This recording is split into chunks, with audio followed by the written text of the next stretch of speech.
Theresa May addresses the nation. Image Jonathan Brady, PA, and she accused hardline Remainers, including many of her own cabinet ministers, of threatening irreparable damage to public trust by blocking the delivery of the 2016 EU referendum vote. Of this, I am absolutely sure you the public have had enough, she said. Her statement came after she formally wrote to European Council President Donald Tusk to request an extension of the Article 50 departure process to push back the Brexit date from a week tomorrow to June 30. EU leaders will today consider her request at a potentially explosive EU summit in Brussels.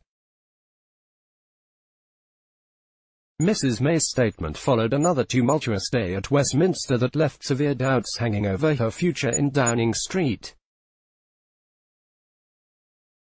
She will now attempt to drive her deal through Parliament for a third time next week, insisting it was high time Parliament made a decision on the way forward.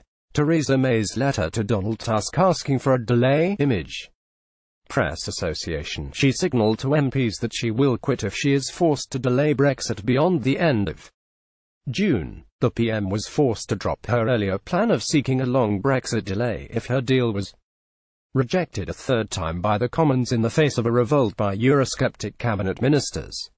Instead, she opted for asking only for a short delay while insisting she would quit if there was any attempt to extend the postponement beyond the end of June. In her television appeal, Mrs. May said, "Of this, I am absolutely sure you public have had enough. You are tired of the infighting, you're tired of the political games and the arcane procedural rows, tired of MPs talking about nothing else but Brexit when you have real concerns about our children's schools, our National Health Service, knife crime. You want this stage of the Brexit process to be over and done with. I agree. I am on your side. It is now time for MPs to decide." Theresa May and Jean-Claude Juncker will meet again today. Image Thomas Niedermüller, Getty. So far Parliament has done everything possible to avoid making a choice. All MPs have been willing to say is what they do not want. I passionately hope MPs will find a way to back the deal. I have negotiated with the EU. I will continue to work night and day to secure the support of my colleagues, the DUP and others for this deal. But I am not prepared to delay Brexit any further than June 30. In her letter to Mr. Tusk, the Prime Minister signalled she will make a third attempt to win Commons backing for her EU deal next week. Mrs. May held talks with several groups of ministers in Downing Street after her letter was published to explain the change of approach. Michael Gove, Andrea Leadsom, Liam Fox, Liz Truss and Penny Mordaunt later emerged from a meeting at Number 10 in an apparently upbeat mood.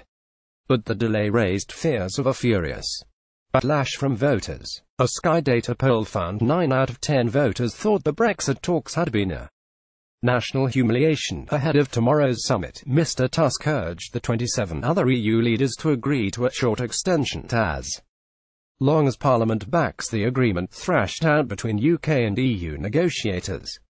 European Commission President Jean-Claude Juncker had spent yesterday at the Commission's weekly meeting in Brussels. Defiant EU chief Donald Tusk yesterday warned that Brussels will only agree a short delay to Brexit if MPs back Theresa May's deal, writes Martin Brown. The development came after the Prime Minister had written to EU leaders asking them to extend Article 50 to June 30, but Mr. Tusk insisted that any extension was reliant on the outcome of a critical Commons vote, likely to be held next week. He said, "In the light of the consultations that I have conducted over the past days, I believe that a short extension would be possible, but it would be conditional on a positive vote on the withdrawal agreement in the House of Commons. The question remains open as to the duration of such an extension. If the leaders approve my recommendations and there is a positive vote in the House of Commons next week, we can finalize and formalize the decision on extension in the written procedure." Dutch Prime Minister Mark Rutte, image Goncalo Silva, photo via Getty. He also offered a glimmer of hope that while the withdrawal agreement could not be changed, additional legal assurances the EU gave Mrs. May in Strasbourg last week could be formalized to help get the backing of MPs. But it is not a foregone conclusion that EU leaders will grant the extension at a summit today. Holland's Prime Minister Mark Rutte said that an extension to Article 50 needs clear purpose, and France has warned it will not accept a delay unless Mrs. May can offer a way out of the deadlock. A spokesman for President Emmanuel Macron said the PM needs to provide clear reasons on a possible French veto. The official said, "It is possible, yes, if the conditions for an extension are not met."